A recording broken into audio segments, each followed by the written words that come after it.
Morning and welcome back again to my channel Aurangabad Ramnagar. तो आज हम बना रहे हैं सीम की सब्ज़ी, और सीम और सरसों का कॉम्बिनेशन रहेगा। बहुत ही ऑथेंटिक और बहुत ही ट्रेडिशनल रेसिपी है।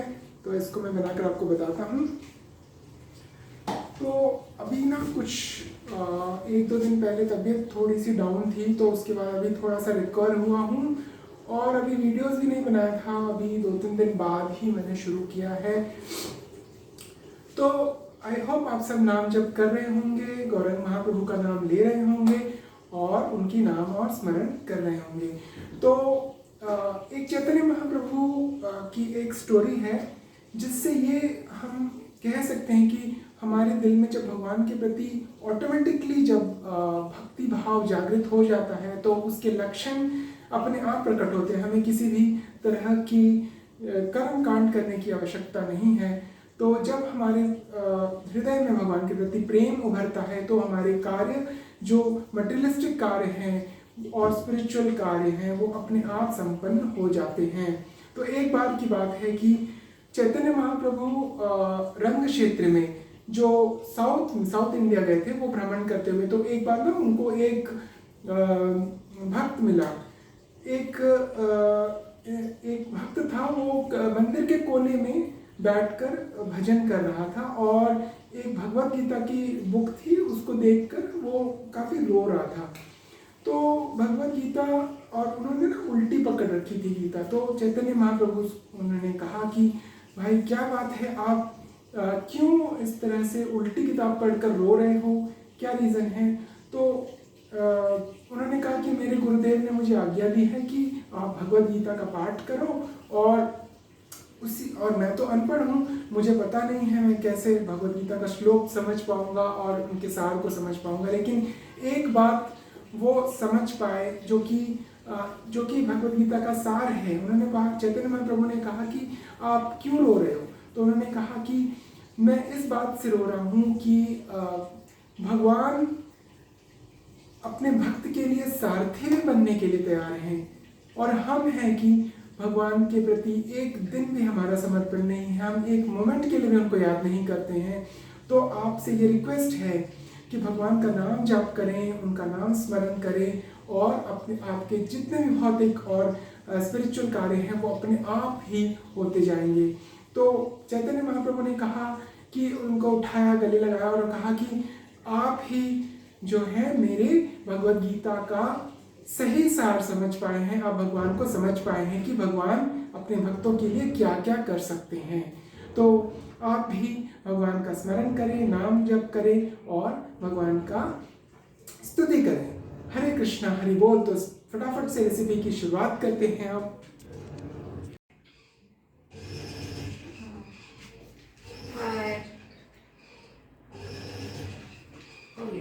मम्मी का थोड़ा सा लेट हो गया था और ब्रेकफास्ट लेने के लिए आई है यहाँ पे। एक्चुअली घर के इतने सारे काम होते हैं, तो उसके बाद मैं अभी सीम और सरसों की सब्ज़ी बना रहा हूँ। उसके बाद फिर जो समोसा है या सिंघाड़ा है, उसमें मम्मी ज्वाइन करेंगी, तो फिर उनसे फिर से बातें होंगी। तो फिर तब तक के लिए गुड बाय। तो अब हम शुरुआत करते हैं। सबसे पहले सीम की सब्ज़ी, ये सीम या सेम फल्ली या देसी बीन्स भी बोल सकते हैं इनको, ये मैंने कट कर लिया है स्क्वायर पीसेस में।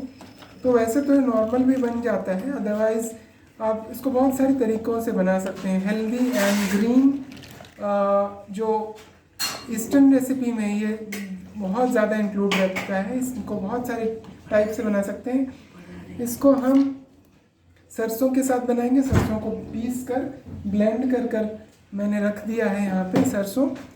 ये है लगभग 1 kg सीम लिया है मैंने, और इसमें 200 ग्राम्स जो है सरसों का पेस्ट, और इसके साथ तेज पत्ता, हरी मिर्च, नमक, थोड़ा सा गुड़, थोड़ा सा हल्दी, धनिया और पचफोरन और मिर्च, लाल मिर्च, और थोड़ा सा ज़ीरा भी हम लेंगे, वो मैं बाद में ऐड कर दूँगा।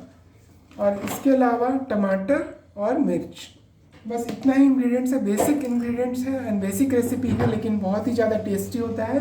तो हम शुरुआत करते हैं। तो यहाँ पर सबसे पहले मैं थोड़ा सा तेल डालूँगा। ये नॉन स्टिक में बना रहा हूँ ताकि कम तेल लगे। थोड़ा सा तेल डालेंगे और इस तरह से गर्म हो जाएगा तो उसके बाद फिर हम पचफोरन डालेंगे। और आज थोड़ी सी ठंड कम हुई है 26 जनवरी के बाद। और मुझे तो याद आ रहा है जब हम स्कूल में 26 जनवरी का इंतज़ार करते थे, परेड होती थी और हम स्कूल में काफ़ी सारा एक्टिविटीज़ किया करते थे। लेकिन अब तो काफ़ी टाइम हो गया है, ना स्कूल रहा और ना ही हमारा बचपन रहा, तो रिवाइव कर लेते हैं कभी कभी बोलकर। तो इसमें तेज़पत्ता मैंने डाला एक, और इसमें से थोड़ा सा जो है पचफोरन जो है वो हमेशा हमारी रेसिपीज़ में इंक्लूडेड रहता है। ईस्टर्न जोन में बहुत ज़्यादा यूज़ होता है, इसका फ्लेवर डिस्टिंक्ट आता है।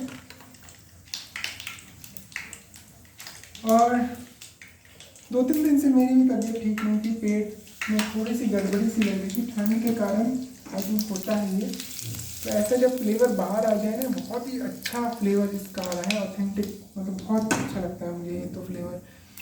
इसके बाद सबसे पहले हम टमाटर डाल देंगे।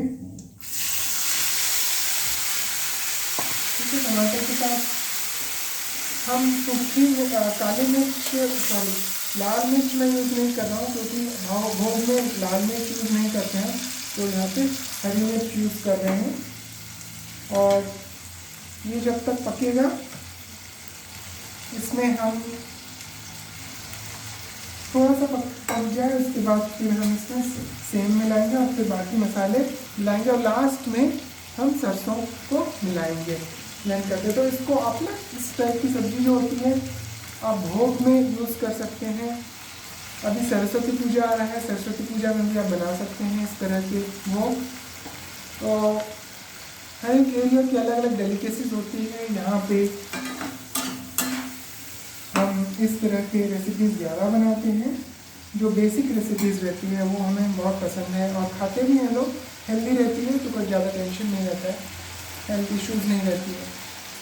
तो मैं आज इतनी सारी भगवान की बातें करता हूँ, तो मैं इसलिए करता हूँ क्योंकि जीवन का सार ही यही है। जब आप इस बात को समझ जाओगे, जब आप इस बात को पहचान जाओगे, तो आपको लगेगा कि आपने कितना समय बर्बाद कर दिया। जो हम काफ़ी सारी एक्टिविटीज़ में इन्वॉल्व रहते हैं, उसका क्या रिजल्ट निकलता है एंड ऑफ द डे हमें तो पता ही नहीं हमने क्या किया। लेकिन जिस पर्पस के लिए हम यहाँ पर आए हैं वो अगर हम सॉर्ट आउट कर देते हैं, इमीडिएटली रियलाइज़ कर देते हैं कि हमें करना क्या है इस धराधरती पर, तो हमारी जो प्रॉब्लम है और हमारा जो एम है लाइफ में वो फुलफिल हो जाता है। तो इतना सब कहने का यही मतलब है कि भगवान को किसी भी माध्यम से समझने की कोशिश करें, अपनी जो चेतना है इसको जागृत करने की कोशिश करें। टमाटर ऑलमोस्ट गल चुका है और अब हम इसमें सेम डालेंगे।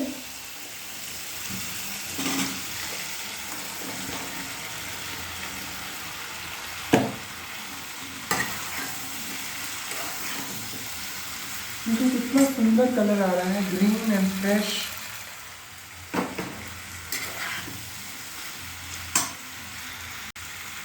और इसमें से थोड़ा सा नमक डालूंगा मैं ताकि इसमें गल जाए ये।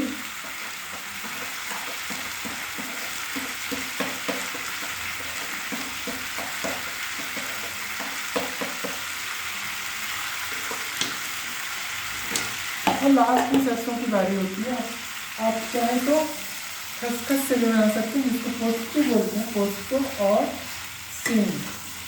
सीम का ना चोखा भी बनता है, उसको ब्लेंड करके एकदम से चिकना करके पहले पकाते हैं, फिर उसको पीस देते हैं, पीस के भी बनता है, वो उसका फ्लेवर और अलग आता है। तो अभी जो खुशबू आ रही है ना, वाह वाह, मेरे तो मन ही खुश हो गया।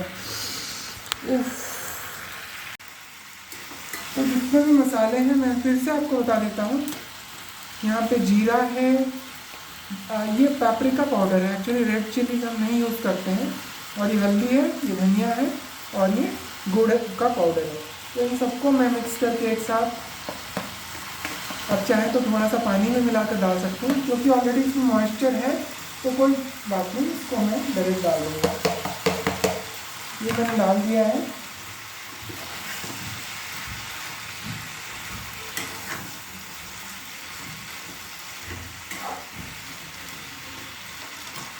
ये देखिए सुंदर सा हेल्दी सा कलर आया है।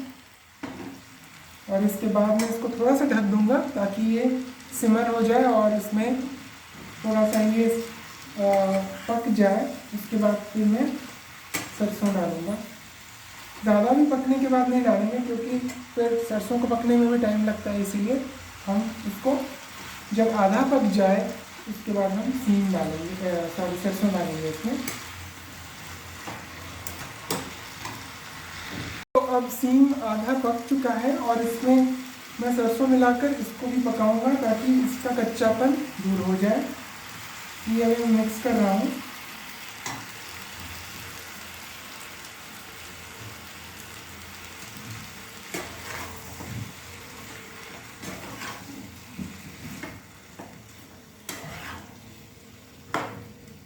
देखिए कितना डिलीशियस लुक आ रहा है, यम्मी सा।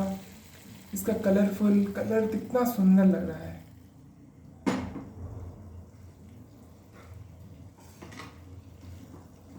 तो अब मैं इसको थोड़ा पकने के लिए छोड़ूंगा, उसके बाद ये रेडी हो जाएगा। तो ये देखिए ये पूरी तरह से इसका फ्लेवर एनहांस हो रहा है और ये धीरे धीरे अपने में कुक हो रहा है। स्लो कुकिंग करनी है हमें और ये बहुत ही अच्छा फ्लेवर इसका आता है सरसों और सीम का। बहुत ही देसी और ट्रेडिशनल रेसिपी है। आप भी बनाएं, ज़रूर से ज़रूर बनाएं। लाइक करें, सब्सक्राइब करें, कमेंट्स करना ना भूलें और भगवान का नाम लेना भी ना भूलें। हरे कृष्णा, गौरंगा, गौर हरी।